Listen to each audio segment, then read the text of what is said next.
Ramírez Cuevas es el próximo secretario de Comunicación Social, la nueva administración de Andrés Manuel López Obrador. ¿Cómo va a operar y cómo va a funcionar? Porque primero se dijo que no iba a haber oficinas de comunicación social en las dependencias, ¿no?, de gobierno, que me parece una locura.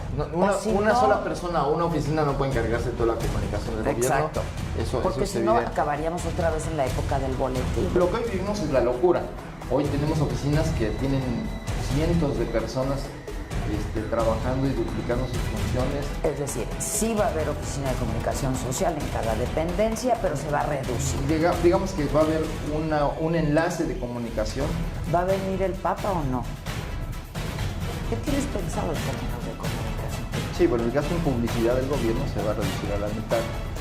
No digo que no sea importante la publicidad en los medios. ¿Por qué es importante la publicidad? Bueno, sin comunicación no hay economía, sin comunicación no hay política, y el derecho a la comunicación pues es esencial para estar interactuar en la sociedad contemporánea. Exacto. Ahora, esto otra vez nos lleva a que no se ha entendido bien en la sociedad la asignación de recursos por esto de la ley Chayote. Me parece que está en el interés del gobierno que haya medios de comunicación. En el interés de la sociedad mexicana. Exacto, es fundamental que haya medios de comunicación. Ahora, ¿cómo va a ser si el gobierno va a seguir dando estas asignaciones para la supervivencia de muchos de los medios de comunicación, sobre todo? ¿Cómo hacerle? Porque pues, la célebre frase esa de... No pago para que me peguen, diría López Portillo. Exacto. Y que el gobierno sepa que aunque esté ayudando a que sus medios sobrevivan, pues tienen su propia línea editorial. Digamos que aquí lo que hay que cumplir que pasa en todas partes del mundo. Es cumplir el interés público. Nosotros no nos vamos a meter a ninguna redacción a censurar a ningún columnista ni a ninguna línea editorial. No va a haber censura. Hay quien dice que de pronto llegas a la silla y se te hace la piel muy delgada. ¿Cómo evitar que eso ocurra? Mantener los principios bien aceitados. Y en ese profundizar la democracia, en la parte que me toca, es preservar las libertades, preservar el derecho del periodista a ejercer su profesión y de la existencia de los medios. Tú como periodista, ¿cómo viviste la censura, la línea? ¿Cómo lo viviste? Pues sí, se vive. A veces no te publicaban, ¿no? Por afectar intereses.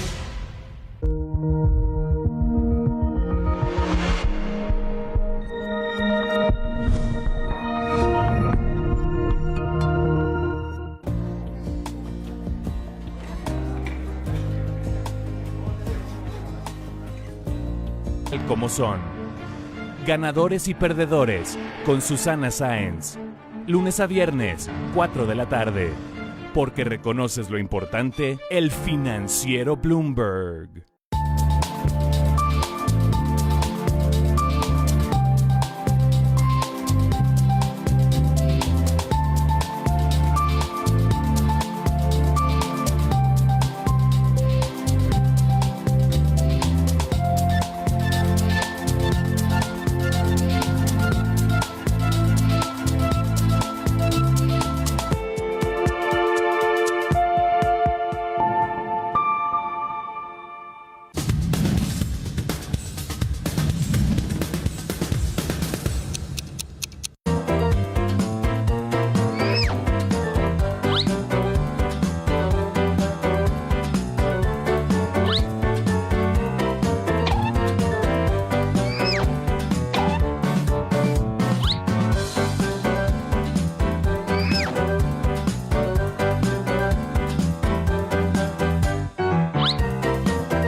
La problemática de la seguridad en nuestro país bajo el análisis de expertos, políticas, indicadores y el seguimiento estratégico de las noticias. Gabinete de Seguridad, jueves 9:30 de la noche. Retransmisión domingo 8:30 de la noche. Porque reconoces lo importante, el financiero Bloomberg.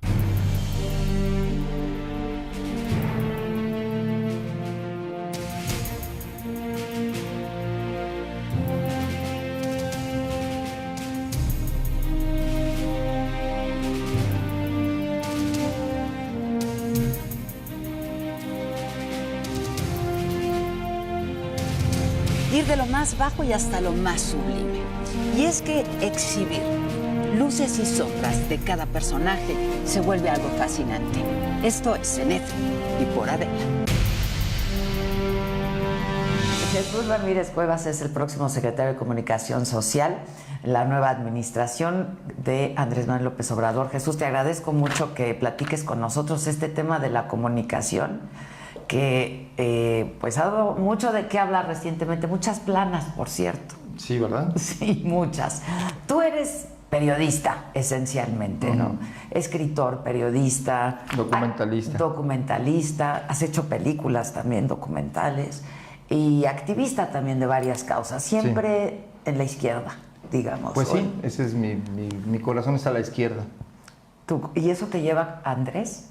Sí, digamos el movimiento social, mi seguimiento sobre las luchas sociales, de la lucha por la democracia, los derechos humanos, pues me acercaron en un momento muy importante, bueno, en varios momentos, pero uno fue, digamos, todo el proceso de lucha democrática electoral que desde el 88 adquirió un giro muy importante en la vida pública de México.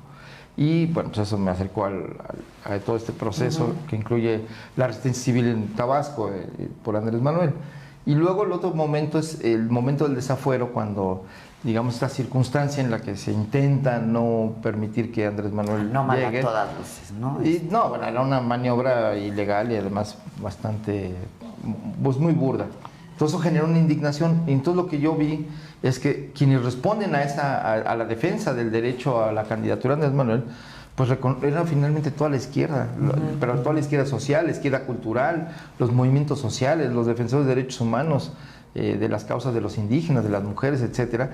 Y entonces yo cuando vi eso concentrado me di cuenta que algo se estaba cocinando en la sociedad mexicana, y que en la sociedad mexicana, y que entonces Andrés Manuel había logrado concitar ese apoyo, que venía mucha gente pues de la defensa de los indígenas con el zapatismo y otros que tú estuviste cubriendo eso como periodista. Sí, yo estuve 6 años en Chiapas. ¿Conociste a Marcos?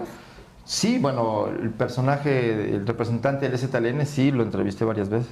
¿Qué tal? Bueno, ¿Qué impresión te causaba?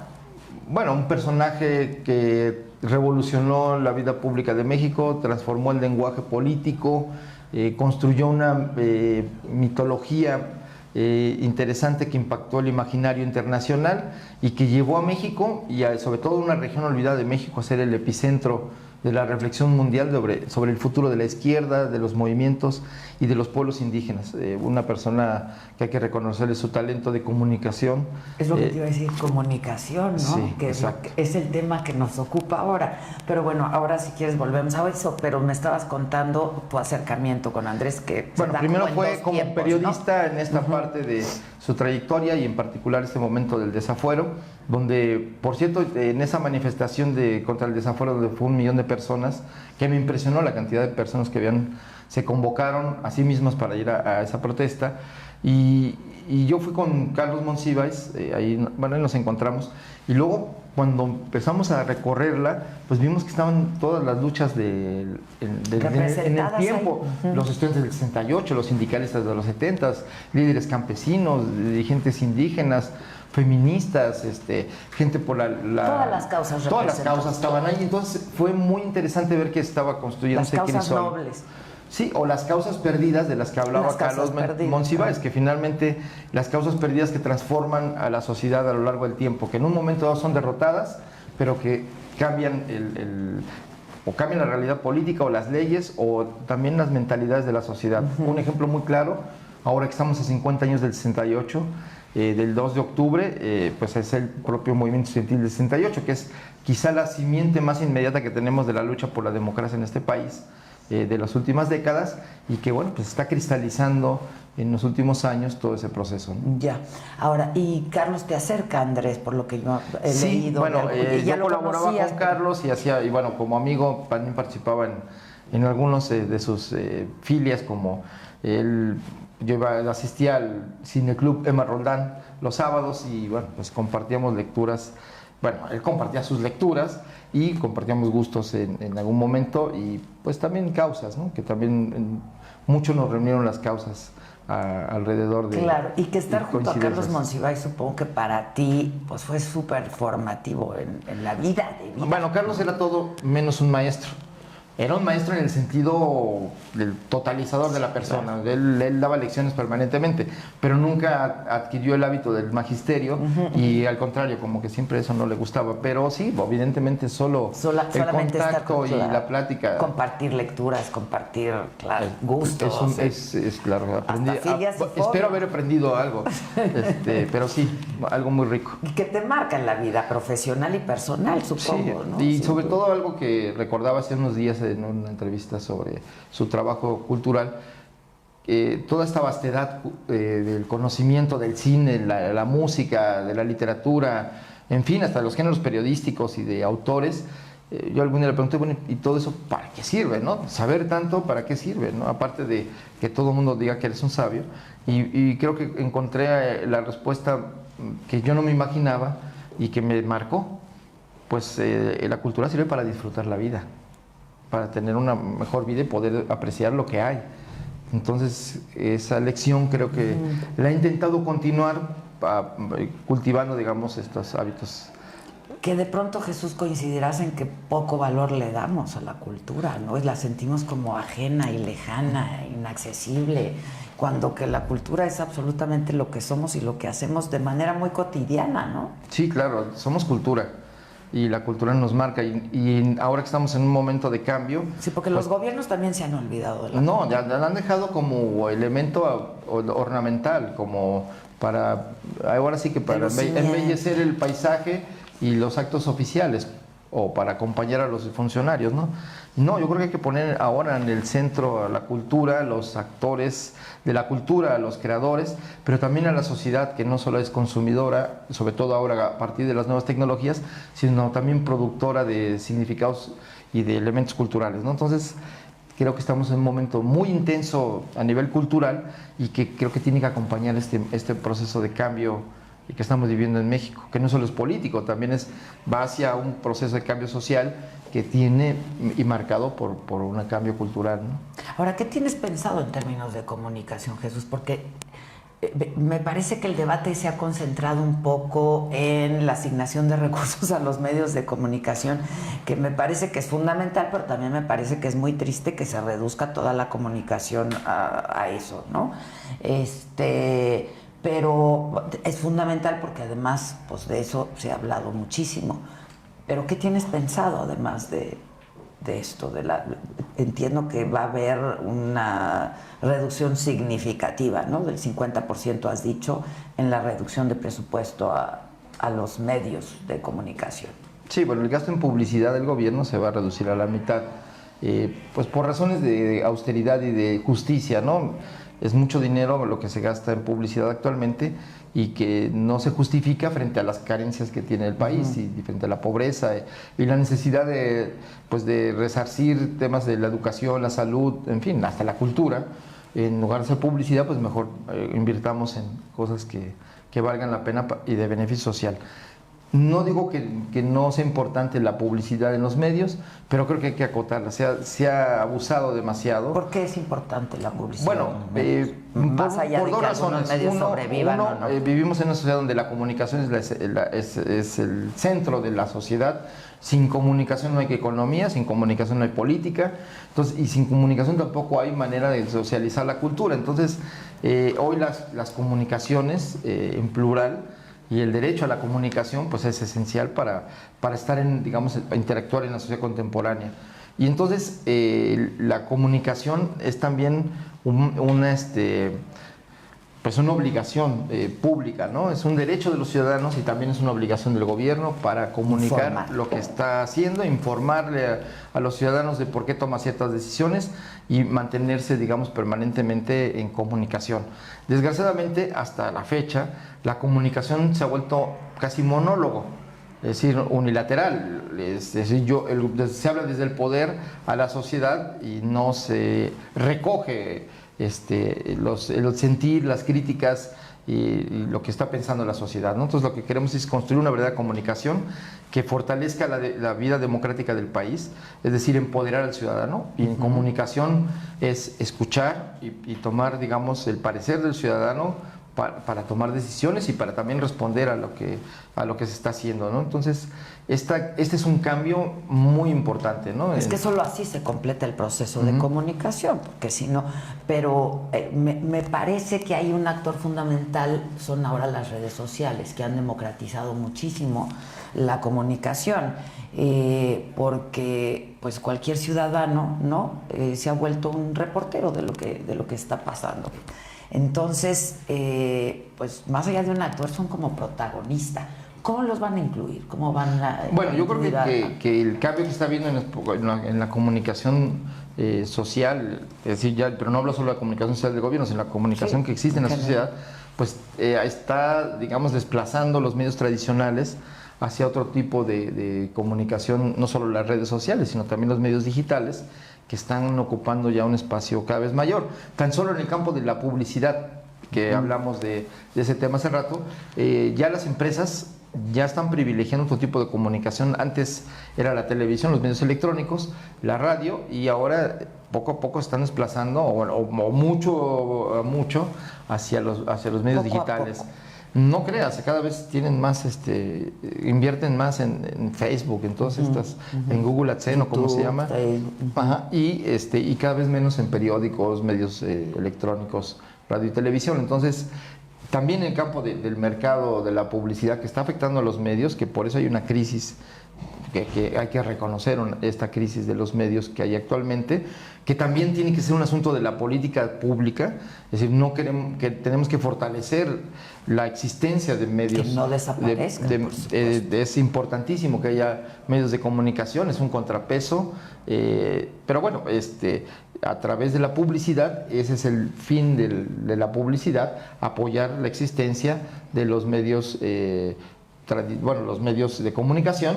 Desgraciadamente, la política que se ha seguido alrededor de esto es una política que ha privilegiado a unos y castigado a otros. Ha sido discrecional, digamos. Totalmente discrecional, pero también ha sido como la zanahoria y el garrote. Si tú te portas bien, hablas bien del presidente, pues vas a tener tus contratos, y si no, pues de alguna manera te castigo, ¿no? Entonces, pero también esta política ha fracasado. Lo vemos, los resultados del proceso electoral. La imagen que tiene el presidente de la República no le sirvió ni al secretario de Educación haber hecho esa inversión tan grande en dinero para la publicidad, porque no mejoró su imagen ni su desempeño, ¿no?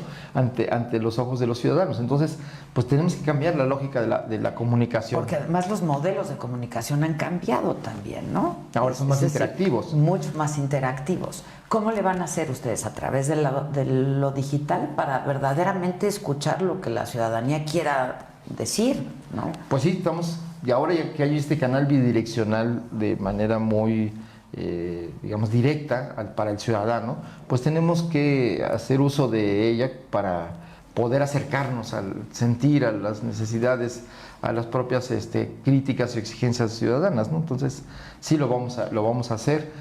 También tenemos que buscar al otro sector de la población que está excluida por la brecha digital del Internet y del acceso a estas comunicaciones.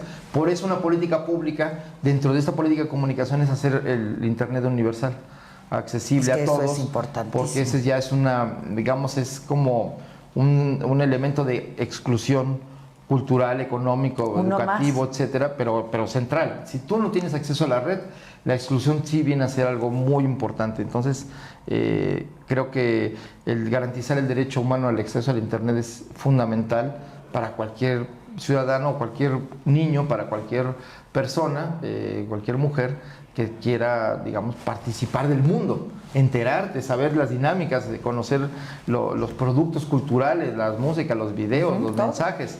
Entonces, estás fuera si no tienes acceso a Internet. Ahora, si las asignaciones ya no van a ser de manera discrecional, ¿cuál va a ser el criterio, Jesús? Pues tienen que ser varios criterios, de alcance, de audiencia, de importancia, digamos, en términos de la influencia que tienen, y en eso pues hay problemas que tenemos que son reales. No hay una estandarización sobre los métodos de medición. hay varias formas y la propia industria no se pone de acuerdo de cuál es la adecuada, ¿no? Habría que llegar primero a un acuerdo de estandarización para que pues nivele la cancha y entonces a partir de esa estandarización de mediciones podamos establecer... Ese será uno de los criterios. Uno de los criterios, claro. Pero también hay criterios, por ejemplo, de la importancia cultural, la pertinencia cultural en el caso de las radios comunitarias indígenas, dependiendo, te digo, de los sectores excluidos de los grandes medios y de las redes sociales, ¿no? ¿Y tú vas a determinar eso?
¿Y tú vas a determinar eso? ¿O?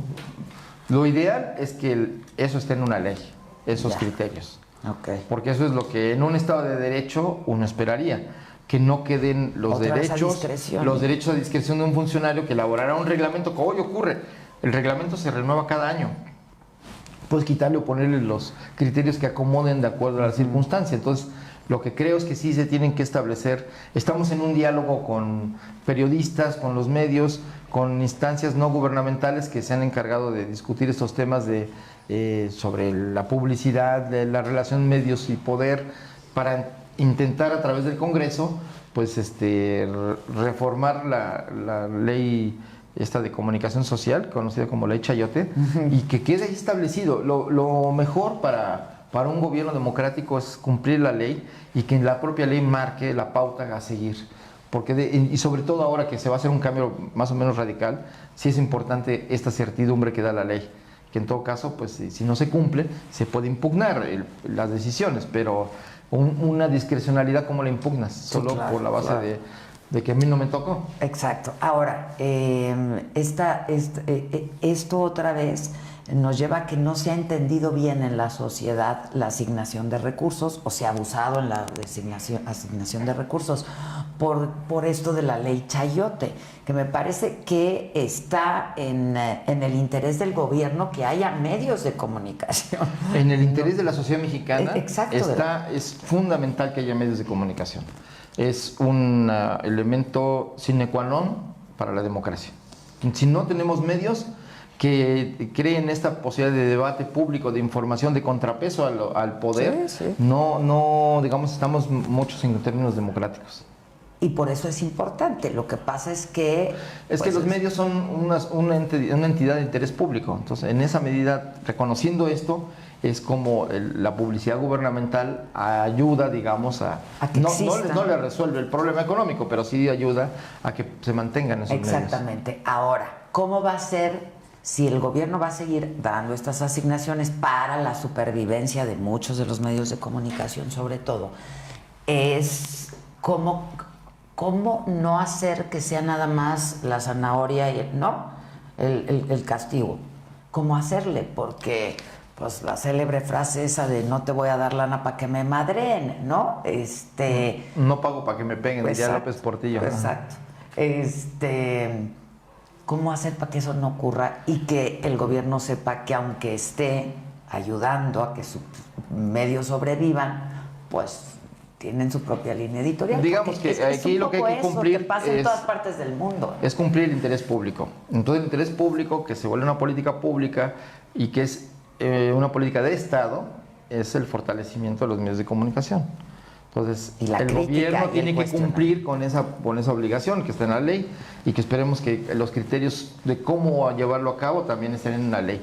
Pero al mismo tiempo tenemos que, digamos, tener una política de apertura, de totalmente abiertos a la crítica, abiertos a al escrutinio público, algo que en este país luego solo sucede de vez en cuando y cuando hay o cuando los abusos ya son demasiados y estamos viendo todo lo que hemos visto últimamente en asuntos de corrupción.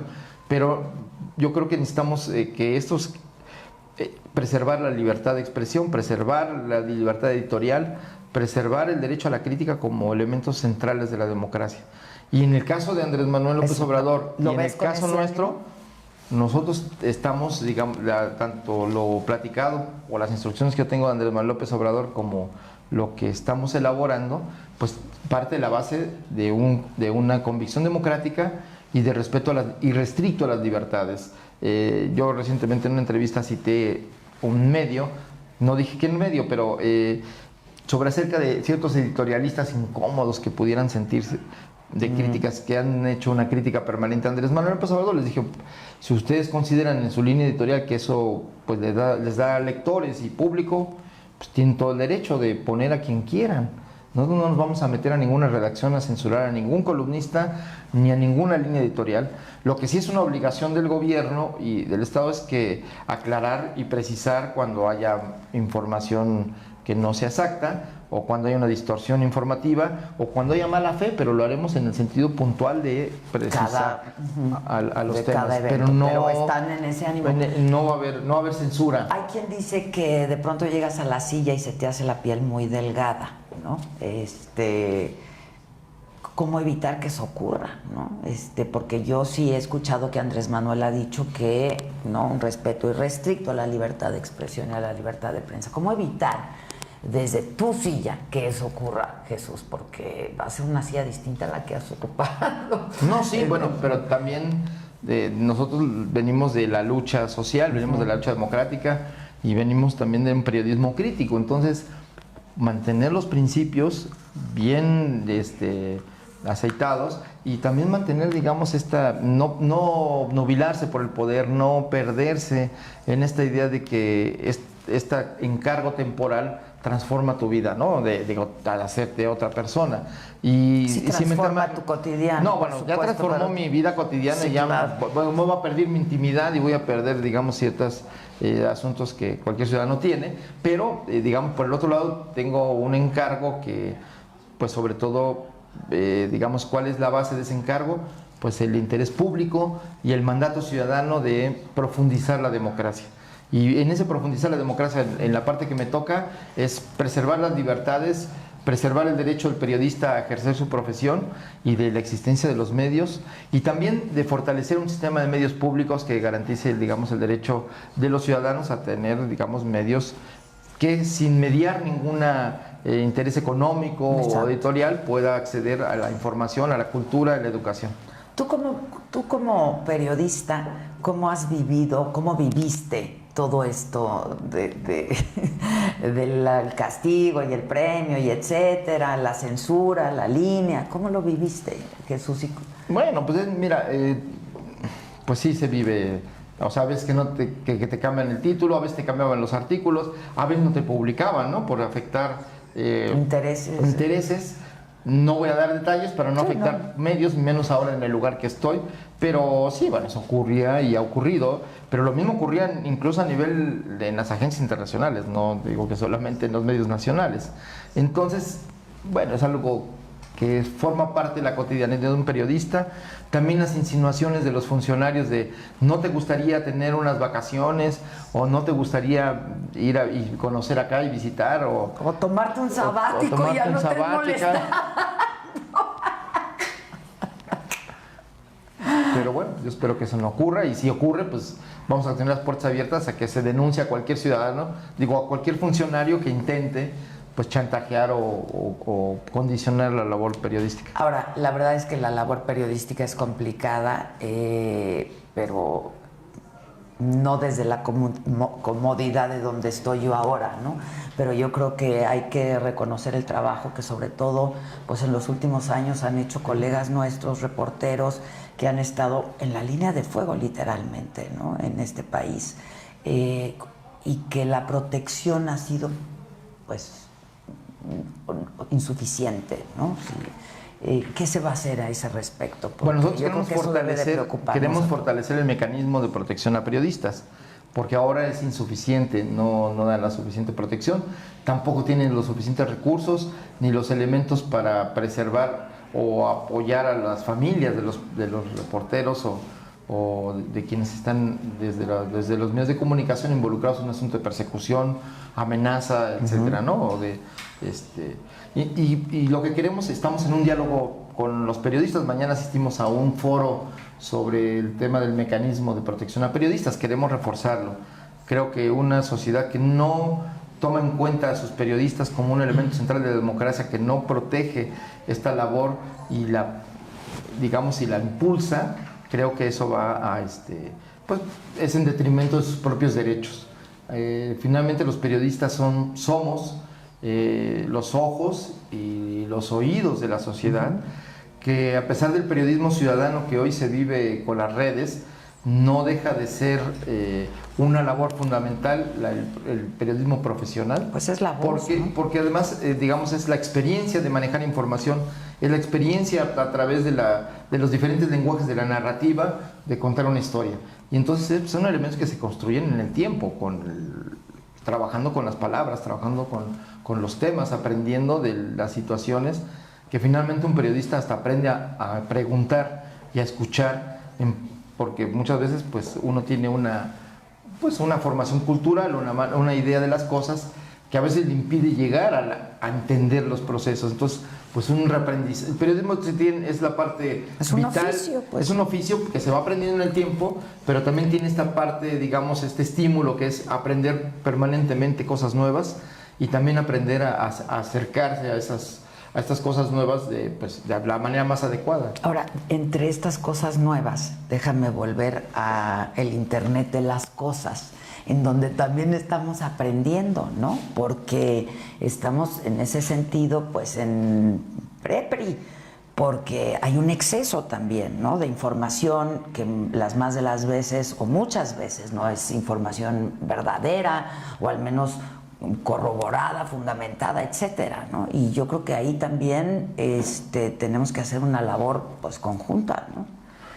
Sí, bueno, de este tema de las fake news, de las notas falsas, de lo que son completamente distorsiones de la información, y que aprovechándose el flujo informativo pues te cuelan cosas que no son, ¿no? Con fines políticos, otras veces por divertirse y en otras por mala fe. Entonces pues sí hay que construir las vacunas, como entrenar también a los ciudadanos para esta tarea, ¿no? A mí me llama la atención cómo los ciudadanos fueron aprendiendo a ver los medios tradicionales y a empezarse a distanciar. Porque alguien antes decías, no, pues ya apareció en televisión, ya lo dijo fulano o perengano, ya salió en televisión, así es, ¿no? Y entonces la gente empezó a tomar distancia de esas noticias y de esos medios, y sobre todo a partir de los medios digitales, pues surgieron otros referentes. Entonces también sucede que con esos medios, ya lo dijo Facebook, ¿no? Ya lo vi en Facebook, ya lo vi en Twitter, y entonces también sucede la misma operación. Y en donde vamos a tener que aprender también a discriminar, a distinguir. El ciudadano se va entrenando en la discriminación de contenidos. Ahora, y en el contraste. En ese sentido es un momento maravilloso, ¿no? Pues sí. La verdad, en términos de comunicación, es increíble. O sea, tú como periodista, ¿cómo lo sientes, pues, ¿no? Bueno, que es un campo completamente distinto al que uno estaba acostumbrado, y que construir la política de comunicación, operar la comunicación del gobierno va a ser algo muy interesante si estamos viendo o pensando que el gobierno es, el representante de todos, Entonces, ¿cómo lograr esta sinergia entre la preocupación pública a través del gobierno para solucionar problemas con digamos, el interés y el genuino preocupación de los ciudadanos de que se resuelvan, ¿no? Entonces, si logramos empatar esos dos sentimientos y actitudes, pues podemos construir una relación de diálogo en lugar de un divorcio como el que hoy existe, ¿no? Ahora, déjame preguntarte sobre, ya desde mi chamba y mi perspectiva, cómo va a operar y cómo va a funcionar, porque primero se dijo que no iba a haber oficinas de comunicación social en las dependencias, ¿no?, de gobierno, que me parece una locura, porque entonces pues todo tendría que ser a través tuyo. No, bueno, sí. Una sola persona o una oficina no puede encargarse de toda la comunicación del Exacto. gobierno. Eso porque es si evidente. no acabaríamos otra vez en la época del boletín, ¿no? Ahí te va el boletín y pues eso no, es ya estamos. tristísimo, No, sí. Entonces, ¿cómo va a funcionar? ¿Cómo va a ser esta estructura? ¿Cómo vamos a hacer la chamba? Lo que hoy vivimos es la locura. Hoy tenemos oficinas que tienen cientos de personas trabajando y duplicando sus funciones, también un estamento de directores, subdirectores, adjuntos y hay adjuntos B y adjuntos C que no sabemos qué hacen, pero se ve que construyeron las oficinas de comunicación social. También son espacios donde se han creado puestos para los amigos, para los favores políticos. Entonces sí está bien reducir o estas oficinas a la mínima expresión, pero hacerlas funcionales. Que operen. Sí, que operen. Y con un sean equipo muy eficaces y pequeño eficientes, ¿no? se puede hacer eficiente la comunicación, tanto de recoger como de poder emitir y poder, digamos, enlazar al secretario o a los funcionarios que pueden comunicar lo que se necesite comunicar, ¿no? Es decir, sí va a haber oficina de comunicación social en cada dependencia, pero se va a reducir. Digamos que va a haber un enlace de comunicación y de información en cada dependencia. Ya. ¿Y el dinero dónde se va a concentrar? Eso sí, el dinero se va a concentrar en la coordinación de comunicación social. Que eres tú.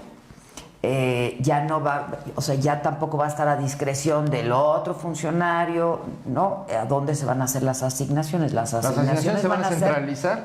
Las licitaciones se van a centralizar también para que pues no haya ningún, digamos, espacio para la discrecionalidad, la corrupción o los favores mutuos.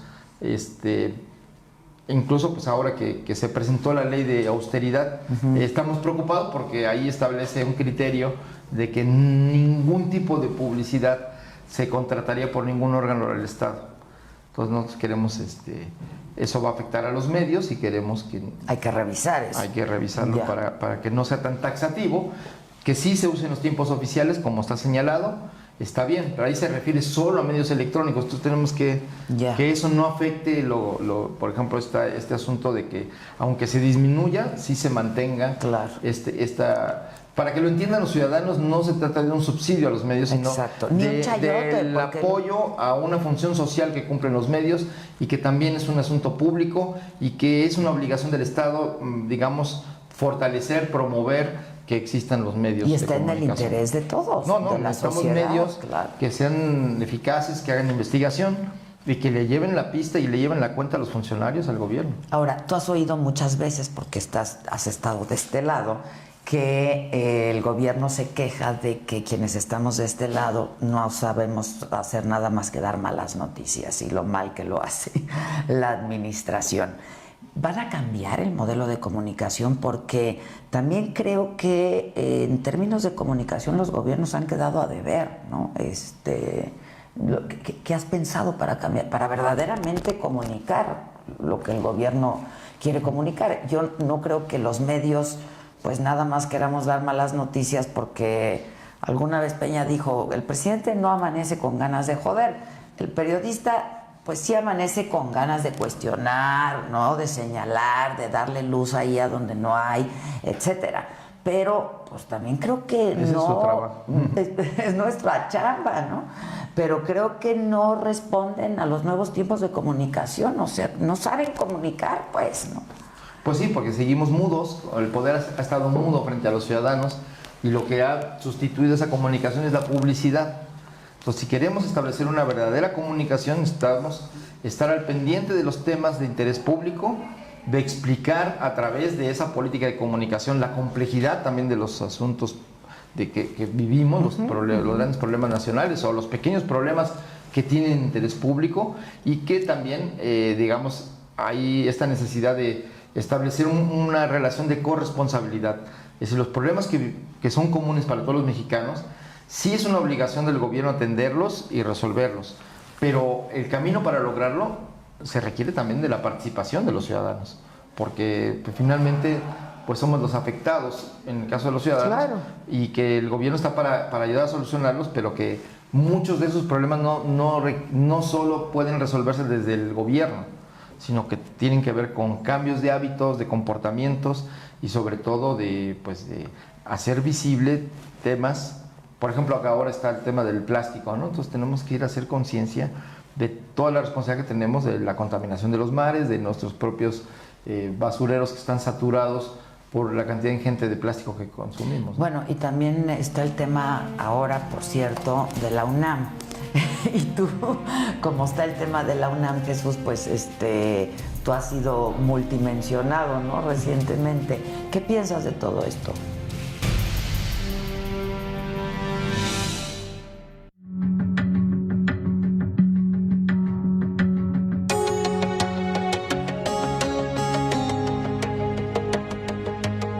Solo la personalidad de Javier Risco hace de este programa un referente de vida política en nuestro país. Noticiero estelar del financiero Bloomberg, La Nota Dura, con Javier Risco.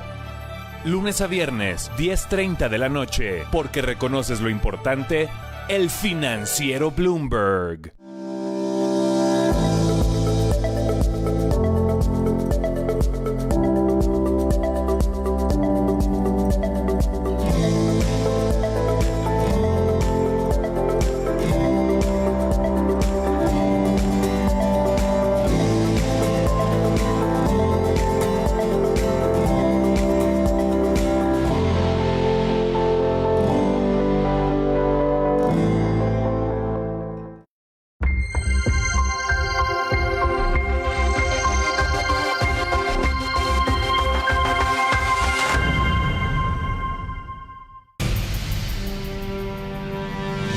También está el tema ahora, por cierto, de la UNAM.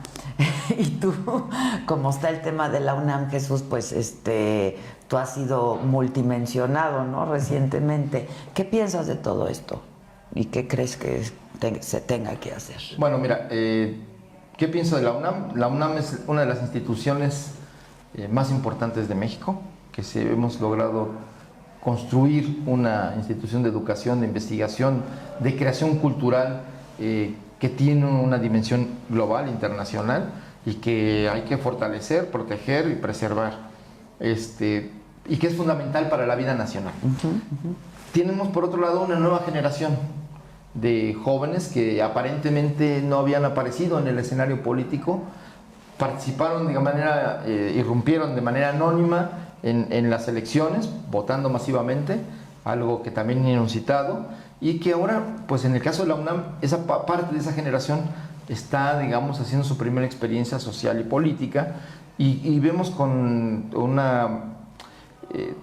optimismo que hay una impronta democrática en esa generación, un rechazo a la violencia, un rechazo al maximalismo que luego se instala entre los estudiantes, de buscar, digamos, ganar cosas que no son propiamente el movimiento estudiantil, y que desbordan, digamos, el carácter estudiantil del movimiento en sus demandas. Y en este caso está muy claro, y pienso que este espíritu de participación y de ánimo de participación, pues es muy importante preservarlo, ¿no? Entonces tenemos elementos del viejo régimen, de fenómenos como, así como hablábamos de la represión y la censura en las redacciones de los periódicos, que ese era el modo tradicional de operar desde gobernación o desde la presidencia. Hay libros enteros dedicados a la investigación de los archivos secretos de la policía, de la Dirección Federal de Seguridad, de cómo operaba la oficina de prensa de la presidencia para controlar e inhibir a los periodistas, reprimirlos o incluso para que los despidieran o censurarlos. Creo que debemos pasar a un modelo completamente libre, y que en este caso pues tenemos que plantear que pues tenemos que preservar esa libertad, y que la Oficina de Comunicación Social lo que tiene que hacer en el trabajo desde el gobierno, pues es entender los fenómenos, exponerlos como son y proponer las soluciones que se tienen que dar desde el gobierno. Y creo que en este caso, por ejemplo, pues ha sido, al menos el acercamiento que Andrés Manuel ha tenido con el rector es alrededor de esto. Y yo decía, ha habido actores que en esta relación de prensa-poder que están identificados, también entre los estudiantes, los jóvenes y el poder se han detectado, ¿no? Tenemos los grupos porriles. Los porros son una tradición de las escuelas mexicanas, primero promovidos por la derecha. Recordemos que los grupos de derecha iniciaron estos grupos porriles para reprimir a otros estudiantes, y luego el PRI logró darle la vuelta y construir, digamos, su equivalente sindical a nivel estudiantil para usarlos contra el movimiento estudiantil. Cada vez que había una agitación estudiantil o juvenil, pues los grupos de porros entraban en acción, financiados por el poder universitario o por el poder político, ¿no? Entonces, y el otro elemento es la provocación, o sea, la existencia de algunos individuos o grupos cuya función es provocar represión, provocar desestabilización. Y bueno, pues ahora que hablamos de los 50 años del 68, pues todo inició con un claro, choque entre dos grupos de porros, de dos escuelas, de una prepa y la Boca, y entonces como también la participación de estos grupos infiltrados fueron los que llevaron a justificar la represión de la policía de la Ciudad de México y después del ejército. Pero otra vez son grupos movidos por intereses. Por intereses oscuros, por decirlo así, como se decía antes, y que unos hablaban de la conspiración comunista y otros hablaban de la conspiración desde el gobierno priista de estos grupos, pero el objetivo de estos grupos, tanto de los provocadores como de los porros, es inhibir la participación política de los jóvenes. Entonces, eso hay que desterrarlo, eso forma parte del pasado, y creo que los estudiantes de la UNAM tienen muy identificado ambos fenómenos y creo que van a lograr superar este momento fortaleciendo también su vocación y se vio, democrática. ¿no? Un poco en la manifestación posterior, que fue... Bueno, hubo dos momentos que me llamaron mucho la atención y que me gustaron. Uno fue la asamblea que tuvieron los estudiantes al final, que se prolongó porque además no cabían y fueron a varios auditorios. Ahí el director de medicina les negó el auditorio, entonces fueron a varios auditorios. Terminaron la asamblea, limpiaron todo el auditorio. Cosa que no ocurrió. No, eso para mí me parece muy importante porque es el aprecio al recinto, a la escuela, lugar, claro, a la universidad, y eso se valora mucho porque la universidad es de todos. La Universidad Nacional, como las universidades públicas, es un derecho adquirido, ganado, pero por la lucha de otras generaciones, y que a veces no se valora, o los jóvenes no valoran este hecho, que la educación se convirtió en un derecho pero que se ganó, porque se luchó por él. Entonces la universidad es un triunfo de la sociedad para tener una educación superior para mayor número de mexicanos. Entonces, reconocer esto en un movimiento me parece muy importante. Y el otro fue que había espacios de monumentos en Ciudad Universitaria que al terminar la manifestación los propios estudiantes borraron las pintas que afectaban parte de los edificios en donde son considerados patrimonio de la humanidad por la UNESCO. Entonces, este es una actitud completamente distinta, claro, habla de una educación cívica, de un comportamiento ético que, bueno, ya quisiéramos que las generaciones anteriores hubieran tenido esto, porque normalmente lo que parecía que el movimiento estudiantil era el desfogue del desmadre juvenil, o de los rituales del caos, como para usar una palabra de Carlos Monsiváis, o del reino del resentimiento, ¿no? Donde los jóvenes contra los adultos, y entonces todo lo que representaba la institución pues había que destruirlo o afectarlo o para molestar al poder en turno, ¿no? Entonces aquí esta conciencia de lo público como patrimonio común me parece fundamental para avanzar a otra sociedad, sí, y sobre todo para profundizar la idea de la democracia. Oye, ¿cómo vas a...? Me decías, bueno, pues sí, mi cotidiano ya cambió, ¿no? Y va a cambiar todavía más. No, te digo que ahorita que unos gente están haciendo una mudanza, el que cargaba una cama me decía, me dice por mi nombre, ni lo conocía, y dice, no, pues no vayas a dar mucho dinero a los medios. Bueno, eso lo dice todo. Lo dice todo el mundo, ¿no? Es otra vez pues no sé si bien llamado, mal llamada o desvirtuado asunto de la ley esa chayote, ¿no? que es tristísimo para quienes nos dedicamos a esto y que estamos haciendo un trabajo, ¿no? De periodismo, que la sociedad ya nos etiquetó así, ¿no, Jesús? Y eso hay pues que sí, eso tratar no de está cambiar. bien. Yo creo que es un buen momento para que los medios de comunicación también vuelvan hay que reivindicar a acercarse a los ciudadanos que muchas veces no se han sentido identificados o que sus necesidades no se han visto reflejadas y que su voz tampoco se ha visto, digamos, expresada, ¿no? Es un momento en el que para construir una sociedad democrática necesitamos una apertura del gobierno para todo tipo de medios de comunicación y para la libertad de expresión y el derecho a la información, pero también de la pluralidad de los medios, ¿no? Y que la sociedad reconozca esta virtud de tener medios de comunicación plurales, pero que también los medios entiendan la riqueza de la pluralidad social e incorpore las voces que están fuera de los medios. Claro. Y eso es lo que, pues, en ese trabajo y en ese esfuerzo, pues, donde van a relegitimar su propia función pública. ¿Vas a dar conferencias? ¿Cómo va a ser? ¿Tienes algún modelo pensado? 6 de la mañana, ¿sí? No, bueno, para Andrés estar Manuel, acorde no. con la administración. Primero, yo no voy a ser vocero de Andrés Manuel porque él es vocero de sí mismo. Exacto. Pero va a haber sí va a haber conferencias mañaneras, como se les llama, a las 7 de la mañana, y creo que es la hora más adecuada. Y bueno, pues ahí de esa manera va a comparecer el presidente de la República, el futuro presidente de la República, frente a la sociedad para explicar, primero para darle parte, digamos, de la seguridad, ¿no? Cómo está el estado del país en un tema que es de interés público. Porque y que hay una exigencia. él va a tener reuniones diarias también, así lo dijo, ¿no? Sí, sí, antes de esa conferencia él ya se habrá reunido con el Gabinete de Seguridad y con la parte del gabinete que, digamos, por la coyuntura, por los anuncios que se vayan a hacer, pues estén involucrados. Y ahí es donde se va a dar el parte, digamos, de temas de seguridad o los temas de interés público que estén ahora sí que en la mesa. En la mesa. Vas a leer mucho menos. Yo creo que eso es un problema para mí.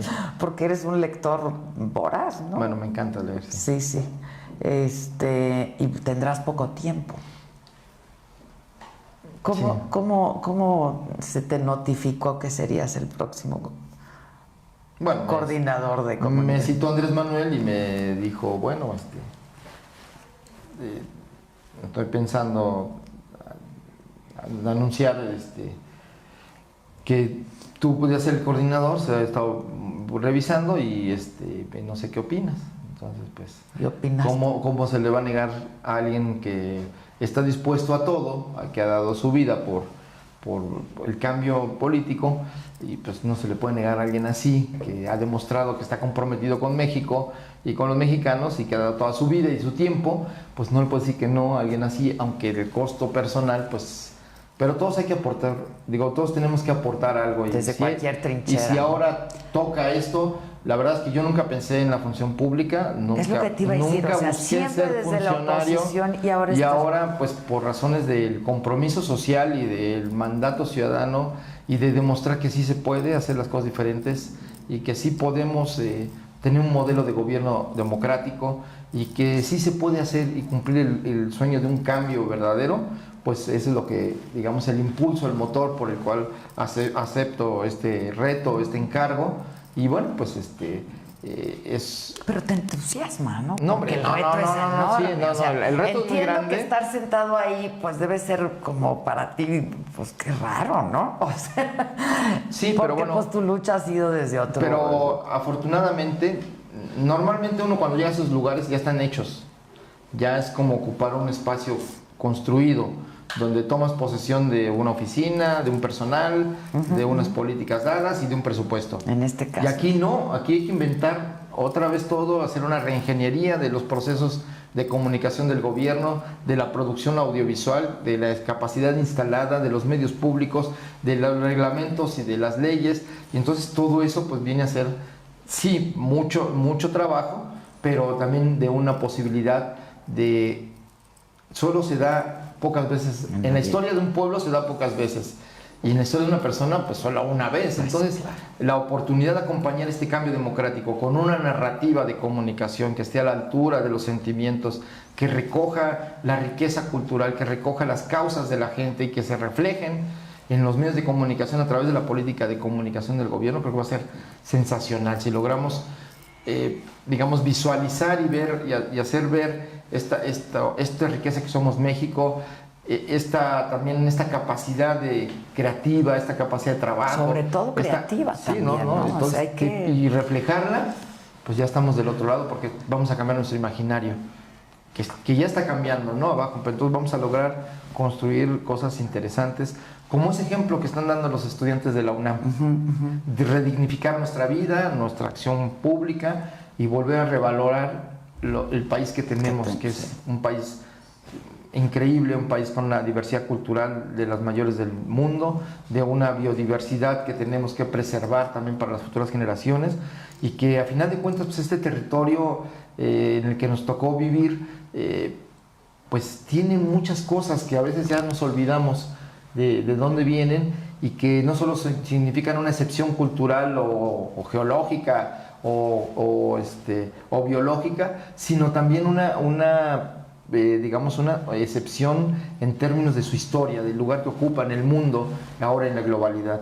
Y creo que eso puede ser muy interesante si logramos volver a poner el orgullo de México y de los mexicanos, primero en el corazón de todos nosotros, y luego pues proyectado al mundo de manera increíble. Yo creo que para ser un mejor país, para ser un país justo, democrático y libre, pues tenemos que abonar por ahí a estos valores de democracia, ¿no? De libertad. Pues tienes mucha chamba, Jesús. Sí, pero mira, todo cambio social y político está precedido por cambios culturales, por digamos, corrientes pictóricas, corrientes estéticas, por corrientes literarias de sensibilidades. Está Entonces, fascinante, la verdad. lo que dice Kapuczynski, ¿no? Si quieres prever o ver por dónde van los cambios de una sociedad, pues analiza el arte, ve las tendencias de la fotografía, la música, etcétera, y vas a encontrar por dónde van los nuevos sentimientos. Y creo que ahora con las redes sociales eso se puede hacer de manera muy inmediata y directa, y creo que eso hace muy rica la comunicación, poder recuperar esa riqueza y proyectarla como imagen de México hacia sí mismo y hacia el mundo. Pues suerte en esta encomienda. ¿Ya tienes a tu equipo de trabajo? Sí, bueno, hay varios equipos de trabajo, porque ahora sí que, como dicen, no se trata de concentrar, sí, ¿no? Se concentran las responsabilidades, pero el trabajo pues se tiene que constituir equipos profesionales en varias áreas, ¿no? Porque como se concentran, digamos, no solo los presupuestos y los contratos y licitaciones, sino también la labor de comunicación, pues una cosa es la comunicación del presidente, la otra es la comunicación gubernamental, y luego todo el proceso digamos, de espacios de medios públicos que tienen también su propia dinámica. Bueno, ya para que empieces a chambear, ¿va a venir el Papa o no? No sabemos, esperemos que sí, que venga, pero pues eso es un asunto que decide Francisco y el Vaticano. Pero la invitación está hecha. La invitación está hecha, lo que dijo el nuncio o lo que comunicó el nuncio es la disposición de Francisco, el Papa Francisco, para pues estar pendiente del proceso de paz a que está convocando Andrés Manuel López Obrador, como una manera de darle una solución a la situación de violencia, y que bueno, él opinará y participará, pero solo como un elemento externo, pero bueno, finalmente va a estar pendiente